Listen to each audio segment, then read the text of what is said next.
Alegria, alegria começar mais um programa Gente que Fala. Eu sou Liliane Ventura e você está comigo ao vivaço de meio-dia a 1 pela rádio Trianon 740M, simultaneamente pela tvexito.com.br, também à meia-noite pela TV Guarulhos, também à noite a partir das 10h30 às 22h30 pelo canal 27 da NET. Você não pode perder.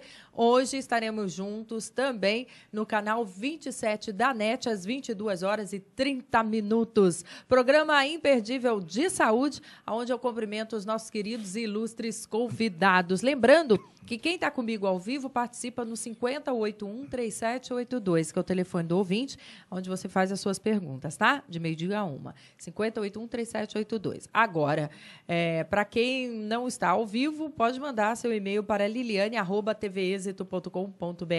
Quero cumprimentar os amigos da mesa, o cirurgião dentista, Dr. Rogério Pavan. Como vai? Seja bem-vindo. Muito obrigado pelo convite. Olá a todos. É um prazer poder estar participando desse grande programa. Quer dizer que quando a nossa boca está desorganizada, desorganiza todo o nosso sistema no corpo humano, é verdade? Com toda certeza. Hoje em dia, é uma grande ingenuidade pensarmos que alguma coisa que acontece no pé está desligado da boca ou da boca desligado do pé. Tudo acontece integralmente. Assim é para as comunicações, assim é para o nosso corpo. Então, a nossa saúde acontece em todas as direções, de cima para baixo, de baixo para cima. E é por isso que é possível reprogramar a estrutura física completa do corpo através da boca. Muito bom. Aqui comigo também, ela que é geriatra, a doutora Renata Vanderlei Diniz. Seja bem-vinda. Olá, Liliana. Obrigada pelo convite. É um prazer estar aqui com vocês. Também conosco ele que é gastroenterologista, o doutor Roberto Kikawa. Muito prazer, obrigado por estar aqui no programa, agradeço o convite, é tão bom discutir um pouquinho mais de saúde, né? Melhor ainda para quem está nos acompanhando, que aprende. Com Sabe quanto é que é a hora de cada um aqui? Ixi, não vou nem te contar. E aí, tão gentilmente, eles nos atendem aqui, vêm até nós, não é? Responder, inclusive, as suas perguntas, as suas... como? liliane@tvexito.com.br. Pode fazê-lo que a gente responde aí para você também, tá? Também comigo a neuropsicopedagoga Eliane Pisani Leite. Como vai? Tudo bom, prazer estar aqui e vamos ajudar o que puder nas respostas. Com certeza você vai poder participar. Lembra que eu falei aí que a desorganização da boca também reflete o nosso organismo? Pois é. A biorreprogramação bucal pode tratar diversos problemas de saúde, incluindo o ronco, a apneia, que chegam a atingir a 30% da população brasileira. A partir de uma análise da arcada dentária, é possível reprogramar o corpo inteiro, mudando inclusive a forma como as pessoas caminham. É isso mesmo, doutor Rogério? É isso mesmo. Vejo que o nosso projeto é tornar a nossa cidade mais silenciosa à noite, né? 30% da população roncando é muita gente. Eu não vou perder essa oportunidade. Alguém ronca aqui? Alguém sabe que ronca? Só se alguém conta, né? Acho que sim, né? Na verdade, as pessoas começam a perceber. Quem mora sozinho, como é que vai descobrir se ronca? O vizinho que bate embaixo, assim. Depende da intensidade, pode acontecer, né? Até o vizinho de lado. Não, é mais pela qualidade das construções hoje, viu, doutor? Porque a coisa tá feia, você tá acompanhando todo, não precisa nem de Big Brother mais, viu? Vamos lá. Então, na prática, quem mora sozinho tem dificuldade de saber se está roncando. Mas um dos aspectos que ele pode observar é, por exemplo, se ele acorda de boca seca, se o nariz está trancando durante o sono, se ele levanta muitas vezes para urinar na madrugada. Esses são indícios que o sistema respiratório dele está deficitário, está trabalhando mal. Doutor, para aí. Eu imaginava que se eu acordasse muito para ir ao toalete, o pipidódromo lá, era porque eu bebia muita água antes de dormir. Você sabe que eu fiz esse teste? Não necessariamente? Eu fiz esse teste, porque as pessoas falavam, não, é porque eu bebo muita água. Tá bom, eu fiz o teste. Eu passei a beber seguidamente meio litro d'água antes de dormir, poucas horas antes. Poucas horas não, antes de deitar. Acordava no outro dia apertadão para ir no banheiro. Mas não levantava durante a madrugada. Mas não acordava no meio da noite. Então, na verdade, o sistema de produção de energia do corpo, ele usa um mecanismo que produz como resíduo água e gás carbônico. Se você respira mal durante o sono, você produz mais água e mais gás carbônico. O gás carbônico dá aquela sensação de corpo cansado, dolorido. E a água tem que ser botada para fora. Por isso que o sujeito que respira mal, ronca ou tem processo de apneia, acorda várias vezes na noite. O ronco, ele pode ser... Olha lá, aquele lá não está nem roncando, né? Pelas imagens ali, misericórdia. Coitada dessa mulher aí. Também tem a questão de quem dorme de lado ronca menos do que quem dorme de barriga para cima? A propensão é menor? Tudo está relacionado à questão da postura de língua dentro da arcada. Tá. Por que eu estou aqui para falar para vocês? Porque a causa principal dos distúrbios de ronco e apneia é a deficiência de crescimento da arcada. Quando a arcada não cresce para frente, para os lados ou em altura como deveria, a língua não cabe lá dentro. Certo. E ela passa a roubar espaço na via respiratória. O sujeito, então, passa a ter parte da língua na boca, parte da língua na garganta. Aí o ar não passa. E quando passa, força e vibra os tecidos, produzindo o som do ronco. Meninas, nós estamos aqui, né? E aí eu vou puxar a sardinha para o nosso lado. Das duas ilustrações que apareceram ali, viu, doutor? O senhor já está rindo, né? Mas eu vou para o campo do senhor aí. Das duas ilustrações que apareceram ali, as mulheres que mais sofrem com os roncos dos parceiros. Isso significa o quê? Que o homem ronca mais do que mulher? Até a menopausa, sim. Ganhamos agora, ganhamos,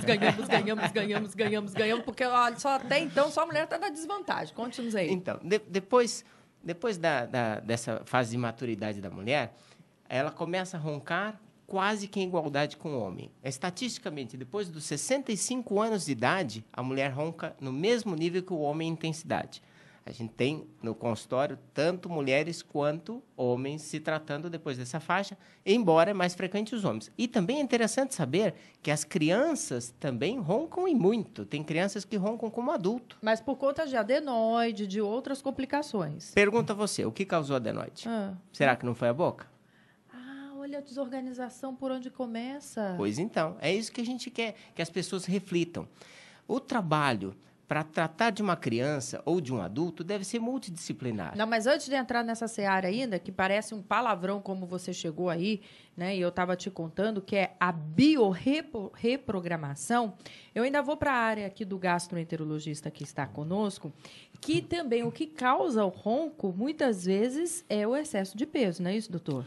Isso, o excesso de peso, muitas vezes também a via respiratória, a gente tem que falar da parte do nariz também, pode ocasionar, que é a parte do otorrino.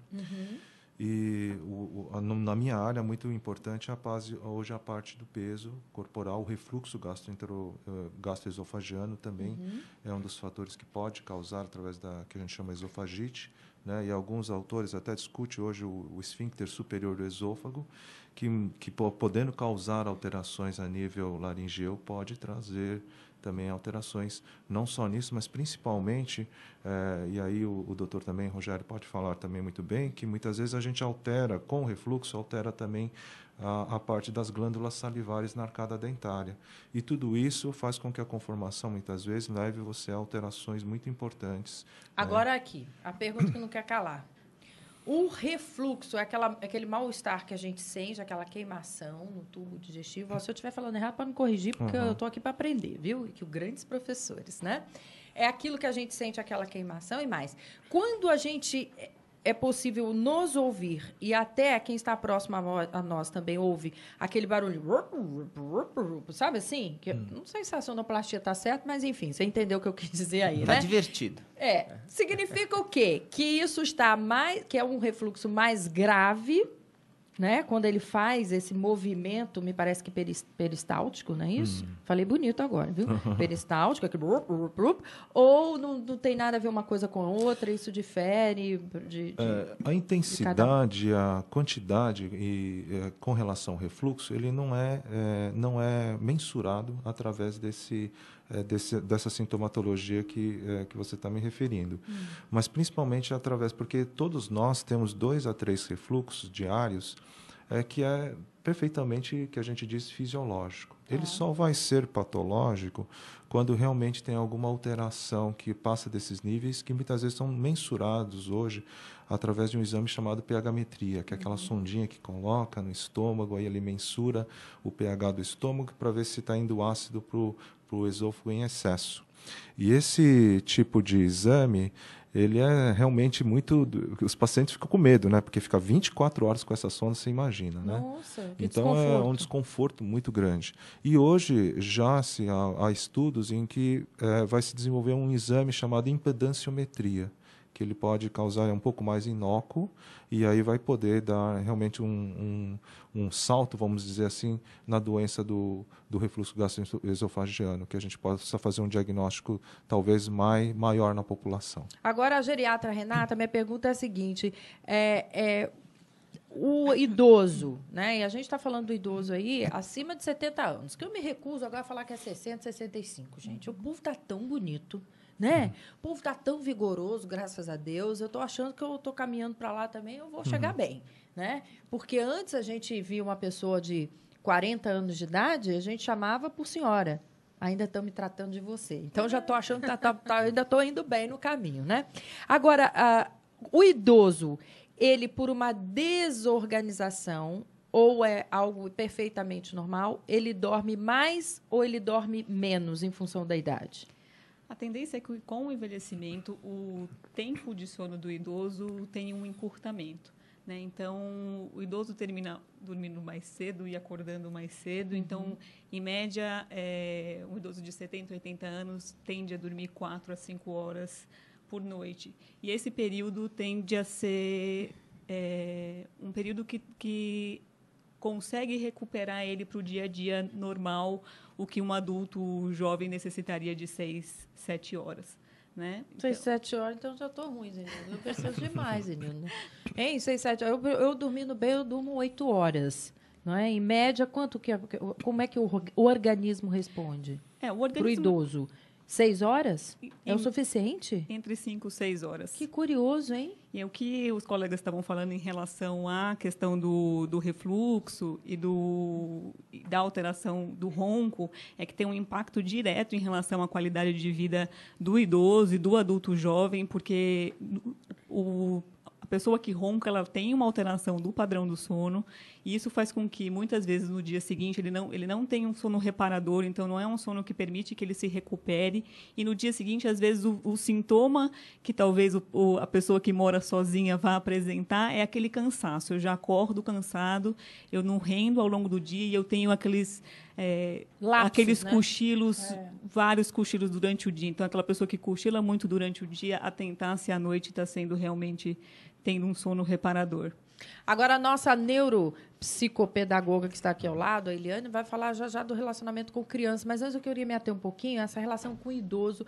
Por vezes eu noto que o idoso vira, sabe o quê? Objeto de decoração. Tá assustado com a minha fala? Então vai num restaurante final de semana e observa o idoso sentado à mesa, que ele parece mais um prato ali. Né? Um prato que mexe, um garfo, mas ele está ali e ninguém fala com ele, ninguém brinca com ele, ninguém conversa com ele, mas ele está ali. Ou nos almoços de finais de semana aí também, em família, seja o que for. Liliane, que crítica mais pesada. Não, para a gente acordar mesmo. É verdade. Não é isso? É verdade. Eu acho que São Paulo é uma cidade muito ingrata para o idoso. Eu acho que o idoso sofre muito no trânsito, ele sofre muito em restaurante, ele sofre muito em atendimentos, seja público, particular. Eu acho que sempre ele é colocado em segundo plano. Ele aguenta esperar, ele aguenta ficar ali. Eu acho que é uma falta de respeito muito grande. Né? E eu acho que isso é educação. Eu acho que o que falta, e as pessoas estão se sobrepondo, é a educação. Eu acho que, infelizmente, é triste, sim. E eu fico imaginando daqui a alguns anos, né? Eu fico imaginando, nossa, quando eu tiver com 70 ou 80 anos, como é que vai ser o tratamento aqui nessa cidade, né? Como é que vai ser, né? Eu sei o meu. Vocês ficam por vocês, mas você é uma senhorinha chata. Eu vou dizer, tô aqui, eu já falo pela orelha, né? Eu tenho uma boca e 2 orelhas, mas parece que eu tenho 2 bocas. Vamos lá. Vamos lá. E voltando, então, à desorganização que pode causar bucal e que aí, como o próprio nome diz, é possível reprogramar? É isso, doutor? Exatamente. Então, na verdade, foram criados vários métodos de tratamento que percebeu-se que a disfunção do ronco estava associada a uma questão respiratória. Não era só um barulho, porque antigamente se achava que ronco era uma coisa comum. Mas com o tempo e os estudos de polissonografia, os exames específicos, percebeu-se que o ronco era um problema de saúde grave, associado à apneia. E aí foram criadas várias formas de tratamento. Os métodos cirúrgicos, aquele aparelhinho que chama CPAP, que é como se fosse uma máscara que o sujeito usa, é um pressurizador, ele ajuda ele a respirar, e os aparelhos bucais, os aparelhos intraorais, que é a área que a gente atua. Desde 1994, nós estamos nesse desenvolvimento. Nós criamos um dispositivo que se chama DARA, que é o dispositivo anti-ronco e anti-apneia. Ele é usado apenas para dormir, em geral nos adultos jovens ou pessoas senis, no intuito de, naquelas pessoas que não podem ou não querem usar, ou não se adaptaram com a máscara, não podem passar por um procedimento cirúrgico e precisam dormir melhor, têm a necessidade de recuperar. Nas crianças, o tratamento é diferente. Nas crianças, o tratamento vai no intuito de corrigir a estrutura da arcada. Veja que o viés é um só. Recuperar a questão de fluxo respiratório. Parafraseando ali a questão digestiva, nós percebemos que muitas das questões de refluxo estão associadas à apneia. Veja, tem uma parada respiratória, uma obstrução na região da garganta, né, para falar em palavras simples para o público. O tórax se distende para o ar entrar, faz aquele movimento todo. A única passagem aberta é o estômago. Então, pode fazer refluir um conteúdo gástrico ali, e aí acorda assustado, queimação, o coração dispara. E é um susto danado. Tem gente que vai parar em pronto atendimento, porque acorda susto realmente... Para ele ou para o parceiro? Pelo amor de Deus, que eu não quero passar por uma situação dessa. Tanto para ele quanto para o parceiro. Já teve situações de pacientes que chegaram contando que já estava pedindo para a filha fazer traqueostomia, porque não conseguia respirar. Olha, não saia daí, viu? 5081-3782. Nós temos aí 1 hora de programa juntinhos, portanto, 5081-3782 é o telefone do ouvinte para que você venha e participe conosco. Olha, a Carreta da Saúde é uma ideia que se tornou um projeto premiado no Brasil e também no exterior. O caminhão itinerante possui 4 salas de atendimento e tem capacidade para 9.000 atendimentos por mês em 12 diferentes especialidades. Esses atendimentos são autossustentáveis e baseados na tabela do Sistema Único de Saúde, o SUS. A iniciativa já chamou a atenção de vários países, viu? Como Angola, Colômbia, Panamá e Venezuela. Sucesso total, doutor Fábio? Então, Liliane, é sucesso total, com certeza, porque nós começamos com uma história pessoal, né? É uma história que eu sempre conto, que é do meu pai, que teve um câncer de laringe, depois nós tivemos sendo atendidos através de uns 2 médicos japoneses missionários e tratando a gente da parte da fase terminal. E eles foram muito importantes na minha formação médica, da minha família, para cuidar. É um novo conceito hoje, também chamado Hospice Care. E a gente tentando fazer esse atendimento, da qual vem fazendo voluntariamente. Porém, você sabe que ninguém quer investir naquilo que pessoas que estão morrendo. Então, um grande impacto foi, puxa, se eu puder fazer alguma coisa que eu possa fazer com que menos pessoas sofressem igual meu pai, pudesse trazer essa carreta, fazer não apenas a prevenção primária, mas a prevenção que a gente diz secundária. Por quê? A prevenção primária, o meio de comunicação como vocês já fazem muito bem. Proibido fumar, não fume porque pode dar câncer de laringe. E o povo continua, né? E o povo continua falando nisso. Então, isso já é feito, e até pelo sistema mesmo, pelo Ministério da Saúde, já está sendo bem divulgado. Mas o fato de você levar a saúde e dar também a prevenção secundária, que é a detecção precoce, faz com que você possa diagnosticar as doenças em um estágio mais precoce e tratar de verdade, né? E isso que é muito importante para que a gente possa fazer esse atendimento humanizado, com qualidade, levando tecnologia, e por isso que a gente criou a carreta, que ela abre... Mostra aí pra gente, mostra aí, Rayala, mostra aí, Fernanda, essa carreta que ela viaja por vários pontos do país ou só para São Paulo? Ela já viajou por 28 cidades hoje, né, que a gente tem essa carreta. Olha que bacana, que chique ali. Ela abre, então, dos 2 lados. Ela tem 4 consultórios bem aclimatizados, sendo um deles até um centro cirúrgico, onde você faz pequenas cirurgias.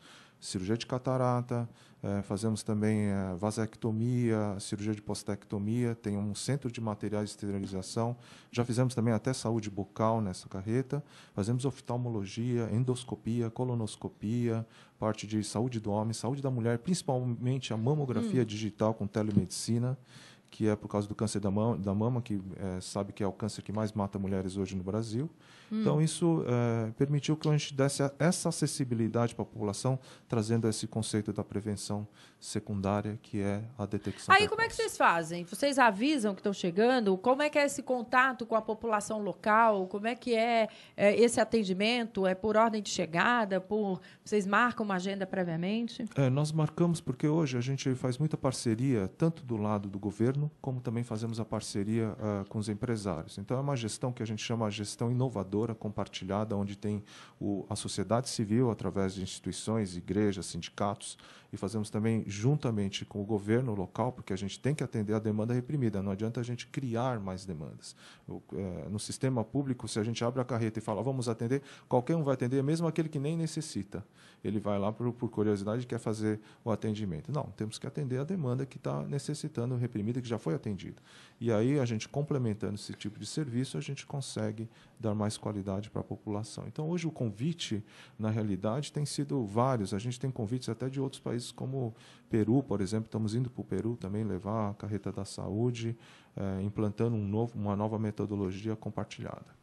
Muito bom, muito bom. Você que está ligado conosco, hoje o Gente que Fala recebe uma neuropsicopedagoga. Já nós vamos falar do relacionamento entre pais e filhos. O cirurgião dentista Rogério Pavan, que tem inclusive solução para o ronco, já apresentou para nós. A geriatra Renata Vanderlei Diniz e o gastroenterologista, que tem esse trabalho rico, lindo, precioso. Parabéns, viu? A gente sabe que entre a vontade e a realização tem um percurso longo, né? E que a gente sabe que, inclusive, para as coisas se realizarem, muitas vezes precisa de dinheirinho. E precisa passar, bater na porta e pedir. Eu vi ali que tem alguns parceiros, alguns colaboradores. A esses parceiros também o nosso cumprimento, o nosso carinho. Aliás, pode falar o nome, por minha conta aí, pode fazer o merchandising, viu, Zenil? Vamos fazer, porque o que funciona nesse país, quando a gente tem empresário, pessoas engajadas, a gente tem que falar, a gente tem que apoiar. Essa carreta, bota de novo aí, Fernanda, de novo as imagens da carreta, que faz a diferença. Atendimento que chega até quantas pessoas, quantos pacientes por vez? 3.000 atendimentos por mês, 3.000 pessoas e 9.000 atendimentos, porque o paciente ele faz a consulta, faz o exame e o procedimento. Nós Meu Deus, que bacana. Completo, né? Ali, aquela turma ali que a gente está mostrando. É uma turma de uma empresa, que é, aliás, de 3 empresas, como a ThyssenKrupp, né? Eu vou falar aqui, Pode a falar. Metalfrio e a Ingemet, que cederam os funcionários para fazer o atendimento para o pessoal da favela Heliópolis. Olha só. Então, olha só que é uma parceria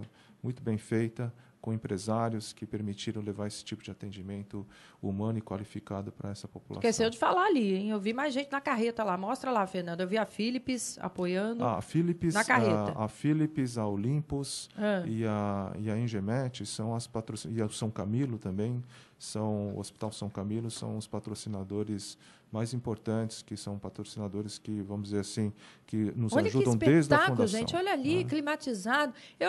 Zenilda, eu só conheci a carreta assim para fazer micareta, né? E o povo vai atrás da folia. Olha que bacana, que prestação de serviço necessária, fundamental a esses pacientes. Em nome deles, a gente agradece o seu trabalho, bem como de todos os profissionais engajados, comprometidos com a realização disso, porque saúde não espera. A gente espera por tudo. Né?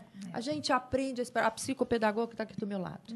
A gente aguenta, a gente espera pelo prato de comida, a gente espera por alguém que a gente ama, a gente espera a oportunidade de trabalho. A gente pode esperar. Agora, o que não espera é a questão da saúde. Com certeza. A saúde não dá para esperar, né? Nossa, é um projeto maravilhoso, porque, na verdade, é a clínica no seu bairro, na sua rua. Né? E subentendo que seja já pré-agendado todas as pessoas que serão atendidas ali, não é isso? Isso. Então, eu acho que faz um trabalho a população que é o que falta mesmo, né? Que nem uma... Exemplos a serem seguidos, não é isso? Nossos governantes aí, nossos secretários da saúde, já sei, calma. Secretário de Saúde do Estado, é só uma dica. Secretário de Saúde do Estado, do município, não é? É bacana a gente ver esse tipo de coisa de ação. Se não dá para fazer, pelo menos apoia. No apoio, o que já está em curso já ajuda aí muito. Eu não perco a oportunidade. Daqui a pouco, eu recebo um puxão de orelha de falso camunha, mas estou firme aqui. Vamos lá. Olha aí, gente, a escola possui informações que podem auxiliar os pais a entender mais o comportamento de seus filhos.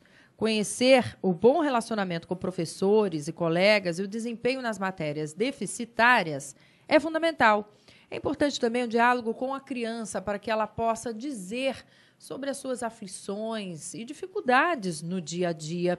Eliane, como extrair isso de uma família que muitas vezes não acontece o diálogo? Aliás, está muito moderninho hoje, o pai e mãe dá ocupação para o filho eletrônico, né? Tá. Não, você ocupa aí. Fica aí com alguma coisinha e vai se entretendo aí, porque eu estou ocupada aqui também. Vamos verdade. Eu acho que extrair essa comunicação entre a família é o que está faltando e faltará nos próximos anos.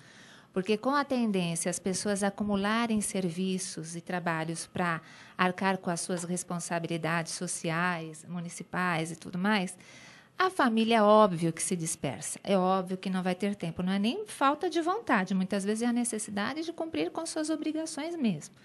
E isso faz com que as crianças acabem ficando à mercê e acabem se entretendo com televisão, não que a televisão não tenha programas bons, tem.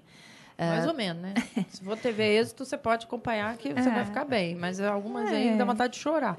Aliás, depois que eu fui mãe, que eu fui ver que como o pica-pau é ruim, não é? Aí você fica analisando, bichinho ruim aquele pica-pau. Vingativo, e, né? Agitado. O Tom e Jerry. Você fica dizendo pra criança assim, para de correr dentro de casa. Aí põe um filme pra criança assistir. O que você mais vê é o gato correndo, o rato correndo. Você fala, meu Deus, mas onde tá a educação aqui, né? Mas eles tinham uma história amena. Eles tinham uma história social amena. Hoje em dia existem desenhos e filmes que você vê que já está levando para uma tendência muito ruim.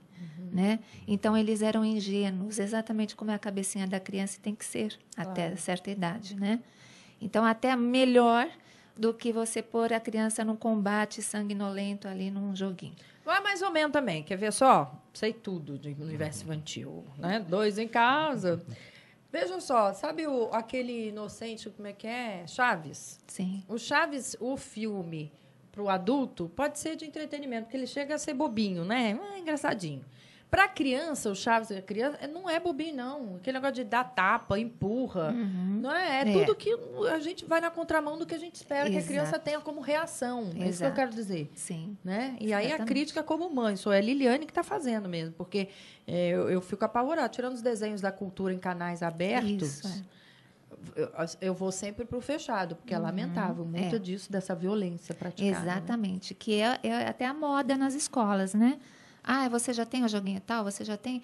Então, é o ter e o acontecer dentro daquele mundo imaginário. Quando a criança se depara com a rua, só de sair na rua, o que eu faço com isso aqui? Porque o que eu vivo é lá dentro, né? Então, é uma coisa que está acabando prejudicando um pouquinho a interação real da vida e do cotidiano. E as interações sociais acabam sendo afetadas diretamente, né?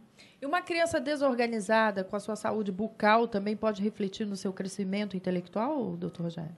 Eu diria para você que todos os aspectos de cultura, educação, os sofrimentos da criança estão expressos na arcada dela. Olha. Os nossos estudos, quando eu publiquei o livro Biocibernética Bucal em Busca da Saúde Perfeita, nós explicamos lá que o surgimento de uma cárie, as deficiências de crescimento da arcada estão ligados aos tensores emocionais que a criança sofre ou que nós sofremos. Então, tudo isso faz parte. É como estávamos falando. É ingenuidade pensar que uma coisa está desligada da outra hoje. Nós temos que focar e entender que o corpo é único. Então, uma criança, quando você estuda, vê uma situação de cárie, uma cárie de mamadeira, ou uma situação que surge, uma deficiência de crescimento, está diretamente relacionado ao padrão educacional que ela sofre, se ela é reprimida, claro, a cada fecha mais. Então, tudo influencia. A mulherada fica com preguiça de fazer higiene na boca das crianças. Falei. A cárie de mamadeira, principalmente, eu aprendi desde muito cedo. Tem que fazer higienização no dentinho da criança, porque a mãe fica achando que pode deixar para depois. É falta de informação. A arcada preguiça mesmo, doutor. Tem muita gente já informada. Também é verdade. Passar a gazezinha lá, passar no entorno dos dentinhos, de limpar, não é? E o dente de leite é fundamental para dar sequência no dente permanente. Olha só. Tem uma coisa muito interessante, puxando esse gancho. As pessoas veem o dente de leite e acham que eles têm que estar todos juntinhos. É um erro imaginar que o dente de leite tem que estar todo coladinho no outro. Sabe por quê, Liliane? O dente permanente chega a ser o dobro do tamanho do dente permanente. Então, para ele chegar A arcada tem que estar com os dentes separadinhos. Olha. Se não houver essa separação, vai haver falta de espaço. Quando os dentes permanentes chegam, vai ter todo aquele processo de apinhamento. Nessas crianças que você vê, os dentes todos juntinhos, o dente de cima que cobre o dentinho de baixo, você vai ver aquela criança que fica gripada com frequência, resfriada, aí surge adenoide, otites, surge todo o processo de hipertrofia do narizinho, que vai obstruindo, e aí um quadro vai levando ao outro, aí termina com um adulto roncador. O que é a leitura do leigo? Você olha para a boquinha da criança, aqueles dentinhos tudo separadinho e fala, coitadinha, é um candidato a usar lá o aparelho, né, ortodôntico, e não é nada disso. Está preparado já para receber os dentes maiores. Você sabe que a gente abriu um Facebook justamente para isso.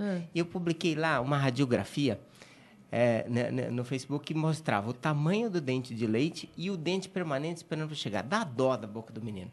Porque um era assim, e o outro embaixo, gigante. Era uma coisa assim desproporcional. Você fala, meu Deus do céu, como é que isso vai entrar? Se não houver, numa situação onde a arcada não cresceu sozinha, e esse é um assunto interessante, a arcada não cresce para os lados sozinha. Ela cresce proporcionalmente de acordo com a forma da face.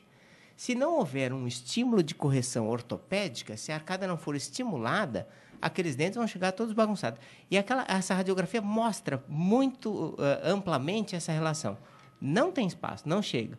E sempre precisamos entender, se a arcada está pequena, não tem espaço para a língua. Se a língua não cabe, a criança respira mal. E aí surge um quadro bem complexo em relação a isso tudo.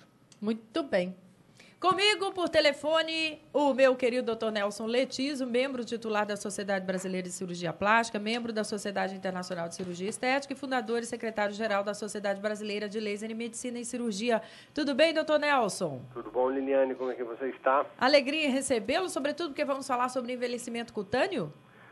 Grande alegria minha. Vamos ver se a gente consegue esclarecer algumas coisas. Vamos lá. Doutor Nelson, a idade cronológica é apenas uma das maneiras de medir a idade, mas não é a única. Os avanços da medicina levaram ao aumento da expectativa de vida e dos interesses aí dos métodos de rejuvenescimento. É possível parar o relógio biológico, doutor Nelson? Claro que não, Liliane. O relógio biológico ele é muito democrático, ele passa para todo mundo igualmente. Agora, a gente pode tentar fazer com que ele seja menos cruel com a gente, né, Liliane?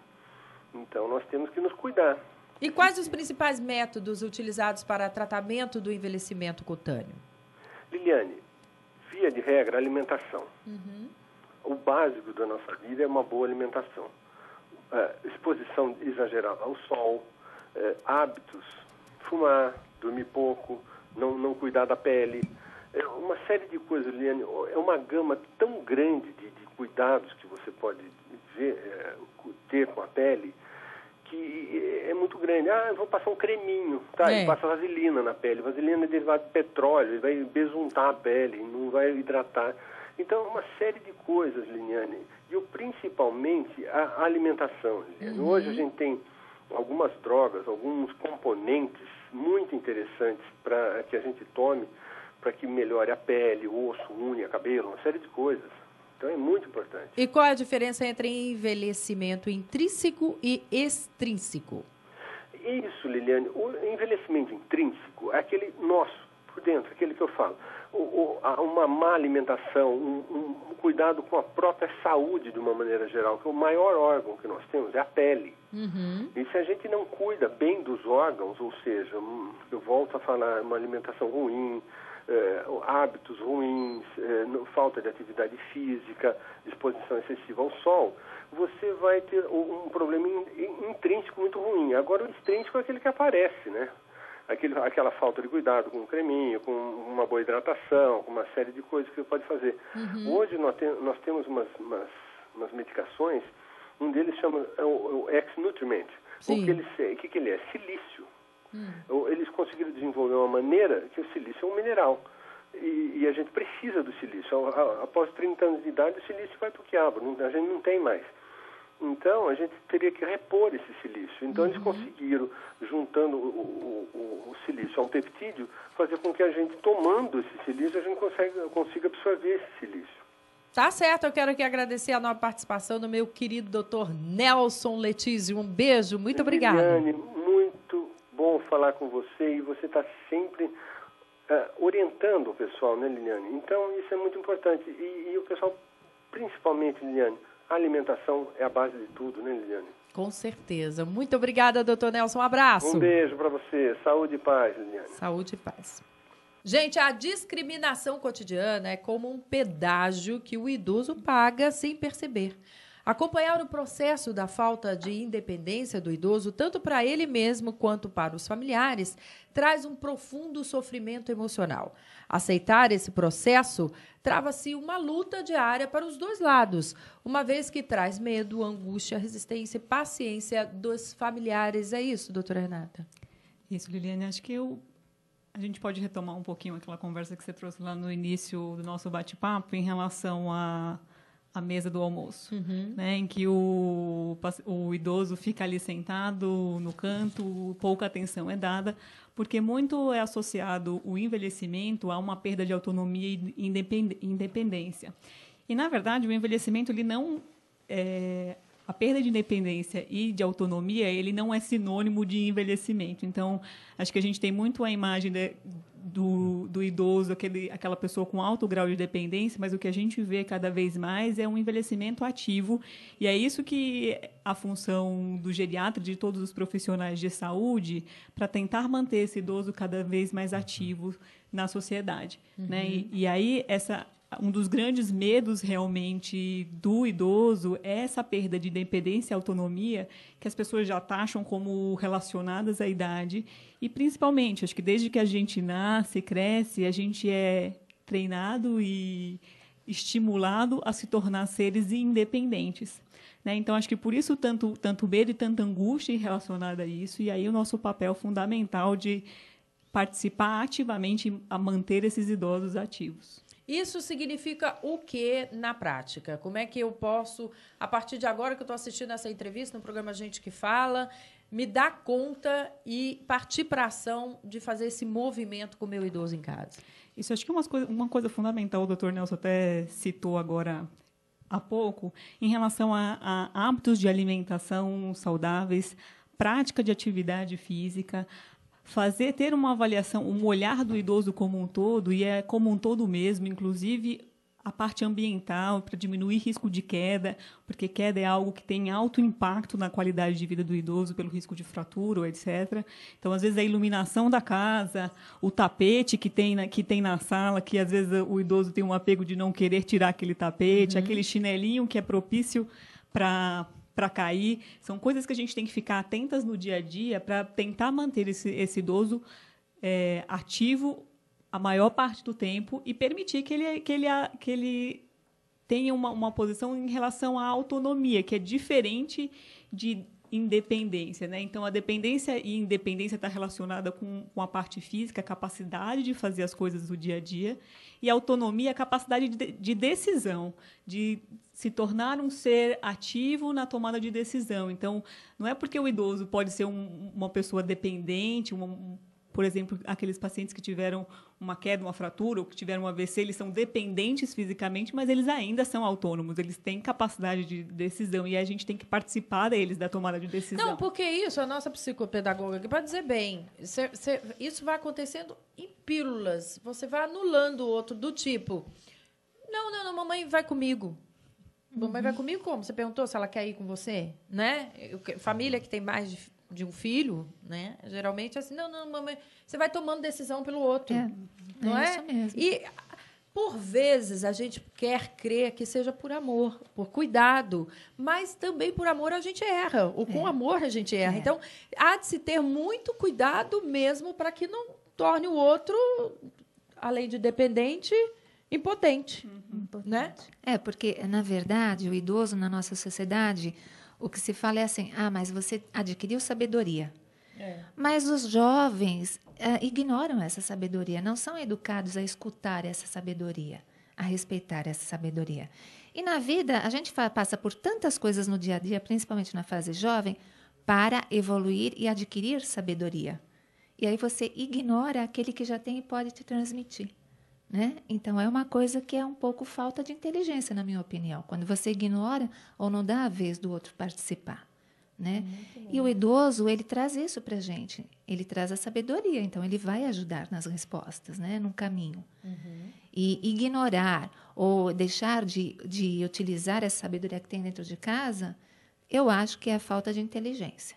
Muito bem. Ô, Fernanda, desliga aqui o retorno da rádio, que está com barulhinho dentro do estúdio aqui, tá bom? Ah, agora ficou show de bola.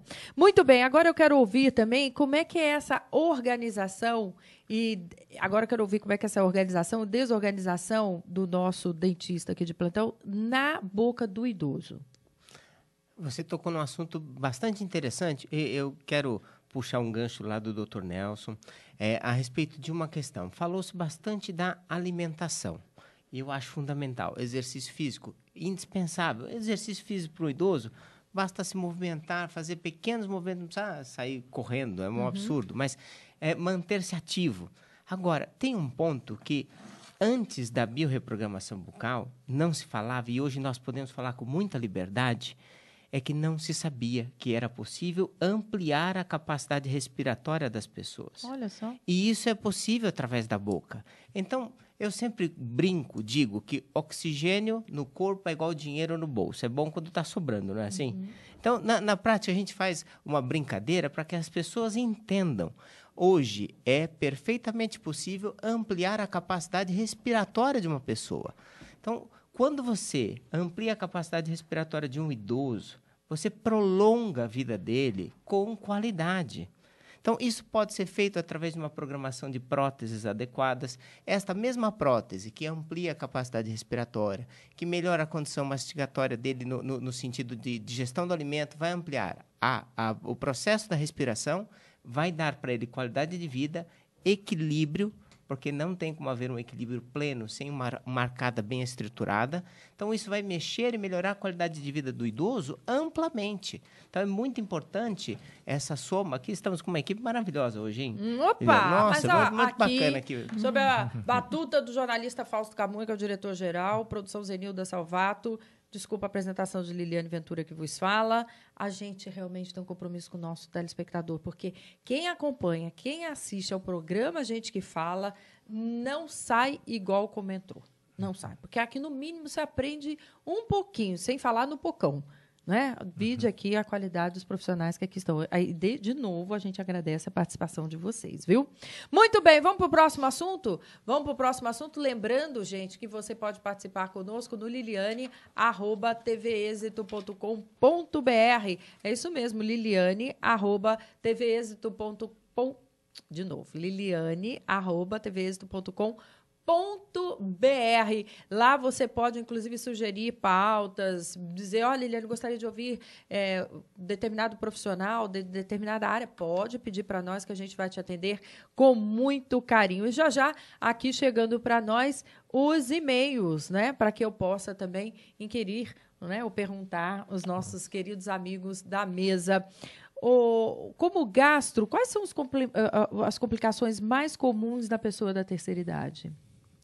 Olha, o que mais comum, a gente tem várias complicações. Tem a constipação intestinal, né, que é um dado muito importante, por isso que a importância que a gente estava falando sobre atividade física, né, que é o que mais faz com que o intestino funcione, né, por isso que tem a ver com você movimentar para fazer com que o peristaltismo funcione. E não só isso, mas também a dieta. O outro dado é a obesidade, que hoje começa a atingir bastante, né, a comunidade, principalmente o idoso, por causa desse lado que ele também para de fazer exercício, fica mais acomodado e acaba se alimentando. Ainda mais a dieta hoje, você sabe que é muito, muito calórica hoje. Então, acaba se consumindo muito carboidrato em virtude de não absorver tanto a parte de proteínas, fontes vegetais também.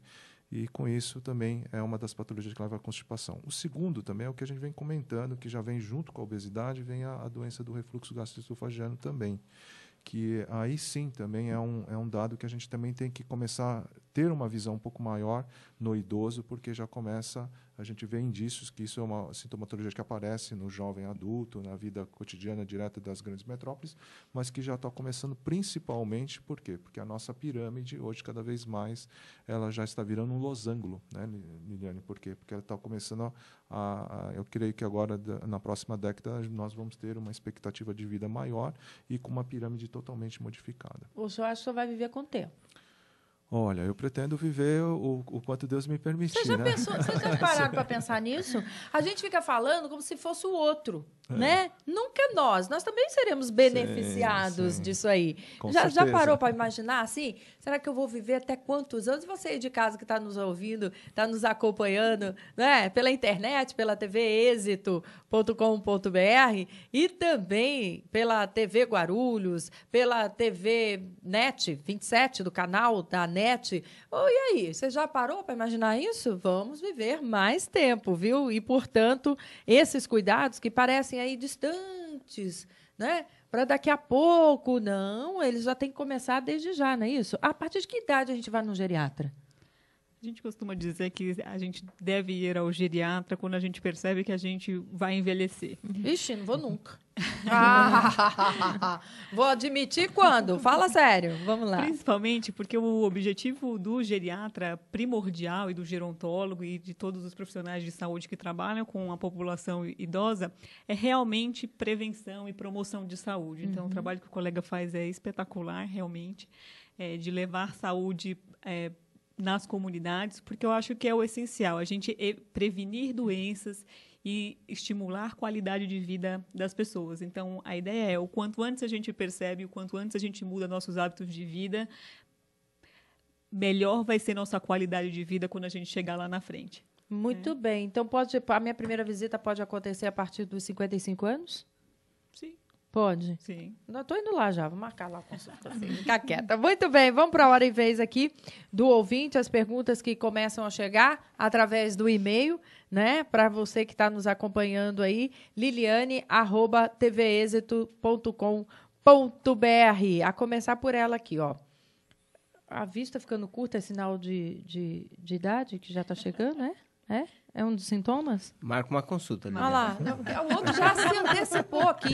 Como é que é para eu marcar a consulta? Você também já fez gancho. 40 anos, Eu hein, já. doutor? Hã? Mas eu disse que eu, Tá de eu lente, costumo né? brincar dizer... Não estou, graças a Deus. Mas Conta. eu costumo brincar dizer que eu tenho um contrato até os 105 anos. E depois a gente conversa. Tá né? bom, É uma tá brincadeira certo. meio humorada. Mas... Olha aí, gente, o Jaime do Jardim Bom Filho. Olha, doutor Roberto, a ingestão diária de uma ou mais maçãs com casca pode fornecer um bom suplemento de fibras para o intestino e ajudar a prevenção de doenças gastrointestinais? Com certeza. Uma dieta que eu brinco com meus pacientes, são a dieta da maçã, que a gente fala, né? A maçã até previne, como ele está falando, a saciedade, porque quando a maçã cai, cai a fibra da maçã, faz com que a maçã ela permita com que você sinta que ela distende o fundo gástrico e faz com que a grelina, que é um hormônio muito importante, vá para o cérebro e faz com que a pessoa sinta a saciedade. Isso é muito importante no caso também no combate à obesidade, né? Você comer uma maçã às 11 horas da manhã antes de começar o almoço, né? E, com isso, vários estudos estão mostrando que até tem várias prevenções, ainda não totalmente comprovadas, mas que até ela é uma defensora de produzir com que você evite o câncer gástrico também. Mas todo e qualquer tipo de maçã ou alguma em específica? Porque a gente fica lá, tem maçã pequena, maçã grande, maçã gorda, maçã magra, como é que faz? Todo tipo de maçã, porque hoje a gente tem vários tipos de maçã, né? Tem uma maçã Fuji, tem uma maçã Red, né? Tem a maçã a verde, né? Que tem algumas pessoas comem também, mas é difícil, sabe? Tá. Eu mesmo até entrei nessa dieta, né, de dizer assim, olha, porque você tem que variar a maçã, porque se você come uma maçã todo dia, se você tentar comer uma maçã uma vez por dia, todos os dias durante a semana, eu garanto para você que na segunda semana você já não quer nem ver a maçã. Então, você acaba variando o tipo da maçã. Né? Mas ela é muito importante. Talvez os estudos têm mostrado uma relação muito grande de você usar a maçã porque você evita usar muito o nitrato, porque o nitrato de sódio é que causa o câncer gástrico. E o nitrato se encontra onde? O nitrato de sódio em todos os alimentos, hoje tudo é salgado. Para né? poder conservar os alimentos. Eu fiz de propósito essa pergunta para você ver como nós somos ratinhos de laboratório, né? O tempo todo aí fazendo consumo de coisas que você nem se dá conta do quanto nos faz mal, tá bom? Você sabe por que a Eva comeu a maçã, né? Você sabe? Sim, eu creio que sim. Olha, eu sou uma pessoa assim, que eu vejo que da maçã que eu acho que é muito importante, porque ela é bonita, né? Ela é muito bonita. Foi não, né? Vou contar a verdade para o senhor, disseram para ela que emagrecia. Aí pronto, Emagreceu. ela foi que foi na maçã. Ai, gente, brincadeira à parte, né? Vamos lá. Mas, ó, você viu que fazer uma gestão, consumir a maçã antes do almoço dá uma saciedade maior, né? O Cícero Duarte, para Eliane, na sua formação, você vê alguma ligação entre religião e psicologia? Ah, sim, é total. A religião, a gente nunca indica uma religião, outra religião. Isso, na minha opinião, é aberto. O que eu acho que todos têm que ter é fé. E exercer essa fé. Não importa onde seja. E sempre do lado bom. Porque do lado bom as coisas saem rapidamente certas. Muito bom. O Mário do Belém aqui participa conosco por e-mail. Você não participou ainda porque liliane@tvexito.com.br diz assim, ó, ajude a repercutir, Liliane, por favor, tragédia que está afetando um jovem aí de 19 anos, não é? Chamou a atenção de todos nós, aquele estagiário da TV, Rede TV e também da Rádio Trianon, que foi morto, gente, por se recusar a entregar uma mochila. Foi de novo, né? Mais um caso que choca, que a gente espera que não entre na estatística, assassinado aqui em São Paulo. Até quando vamos ter insegurança, diz o Mário lá de Belém, ele que está totalmente indignado, como todos nós fazemos coro aí a sua indignação, viu? Ele diz que, inclusive, lá no bairro há muita indignação. Claro, mais um filho que se vai, mais uma mãe que fica, mais uma família enlutada, mais um cidadão que era trabalhador, que pagava seus impostos, que cumpria, que tinha um futuro brilhante, ceifado aí por aqueles que entendem a impunidade como carro-chefe para as suas ações. Porque é isso que eles fazem, né?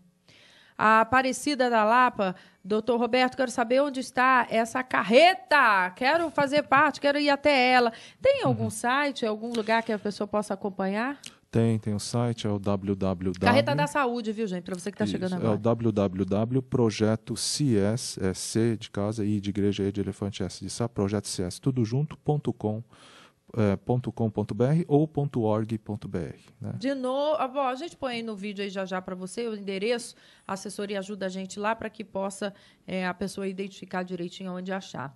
O Antônio de Campos Tremembé, Renata, eu fui criada pela minha avó, aprendi a respeitar o idoso, diz ela aqui. E desde cedo, minha mãe está envelhecendo e às vezes eu fico sem paciência com ela. Mas nunca desrespeitei, não. Mas vejo como os idosos são maltratados neste país. Doutora Renata, qual o maior erro de um filho em relação ao envelhecimento dos seus pais? Eu acho inicialmente aquilo que a gente conversou agora há pouco, a gente associar o envelhecimento a uma perda de independência, autonomia, a gente não respeitar as vontades do paciente idoso, e a gente também tem que começar a ter um olhar, e o que ela levantou é algo bem interessante, do cuidador do idoso. Então, quando a gente cuida de um idoso, a gente tem que ter um olhar também para aquele que está cuidando. Porque existe uma patologia, uma doença que a gente chama que é o estresse do cuidador. Olha só. E que a gente tem que estar olhando diretamente para isso, porque vai ter impacto direto em relação ao cuidado daquele indivíduo. Então, aquele familiar que vive em função de cuidar do idoso e deixa de se cuidar. E aí, quando aquele idoso falece ou tem uma internação, ele começa a desencadear o aparecimento de doenças nesse cuidador, porque ele deixou de se cuidar ao longo de anos. Então, isso é algo importante que a gente tem que ficar atento também. Thelma Barros, lá de Guarulhos. Um beijo ao povo lá de Guarulhos. Obrigada pela audiência. Doutor Rogério, meu sobrinho, diz aqui, ó, está com uma falhinha no dente. E eu fico preocupada, porque ele tem 4 aninhos e ainda chupa o bico. É verdade que a chupeta pode deixar o dente para fora? É verdade. Os hábitos de sucção, chupeta, dedo, etc., podem alterar o crescimento da arcada.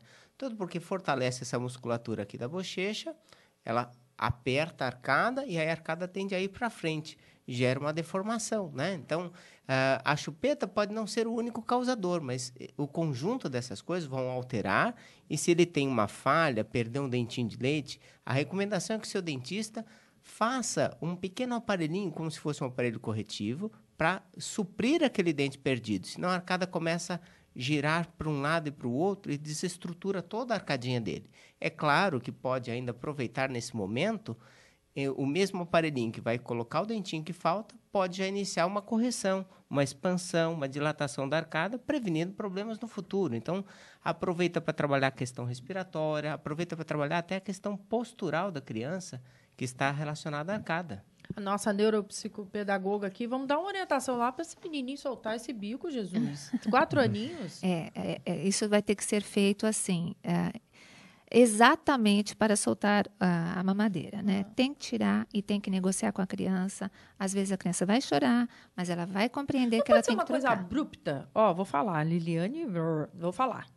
Pegar a chupeta assim e falar, vamos dar pro cachorrinho essa chupeta para ele brincar, e aí uma vez que o cachorrinho brinca, a gente não pode pegá-la de volta? Não pode ser assim, meio lúdico, mas pode ser. Joga fora? Tem muita mãe que faz isso e dá certo. Eu fiz, sabe? Agora, tem crianças que reincide, pede de volta, e a mãe volta não. Não, volta não. O primeiro dia é doloroso, no segundo vai esquecendo mais um bocadinho, vamos que vamos. A Helene de São Paulo fala assim, para o doutor Rogério, do centro de São Paulo aqui. Eu não sei se eu ronco. Eu acho que não. Já me disseram que sim. Ih, que dúvida, hein? Isso é uma polêmica. Agora diz assim, esse nome de cansaço pode ser algum problema? A altura do ronco determina, inclusive, o problema? É uma pergunta bem interessante, porque o ronco é uma dificuldade do ar em passar na via respiratória.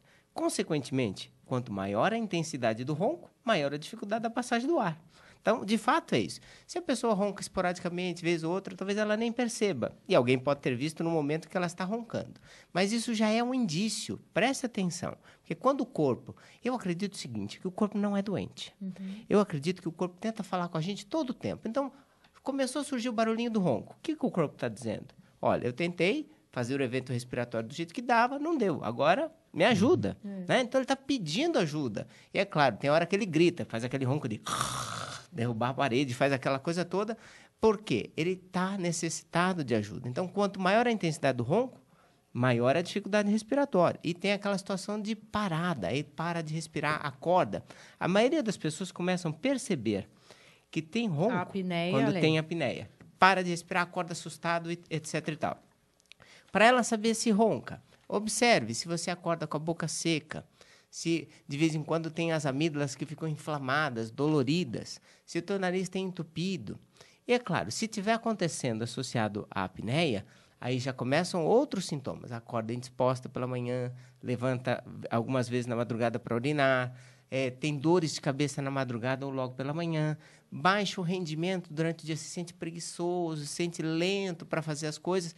E o ronco está associado, ronco e apneia, associado a infarto, a derrame, aumento de pressão arterial, a problemas gastroesofágicos. Então, é uma gama tão grande, porque ninguém dava valor ao sono até a gente começar a estudar. Gente, olha aqui. O seu corpo agradece quando você ouve o que ele fala. Ele fala através do ronco, ele fala através da febre, ele fala através da tosse. Por que você sabe disso tudo? Porque eu entrevisto sempre aqui grandes profissionais, a gente aprende com certeza. Lembrando, olha, que o seu corpo vai agradecer quando você o ouve, no caso do ronco, e a família também. Porque vamos combinar que dormir com quem ronca não é mole, não, filho. Fica todo mundo ruim no outro dia. Brincadeiras à parte, isso tudo para agradecer mais uma vez aos profissionais que aqui estiveram, a Eliane Pisani Leite, o Rogério Pavan, Renata Vanderlei Diniz, Roberto Kikawa e também a você que durante esse período nos acompanhou aqui no programa Gente que Fala. Lembrando que tem a direção-geral do jornalista Fausto Camunha. Eu te vejo no próximo, hein? Aqui pela tvexito.com.br. Tchau!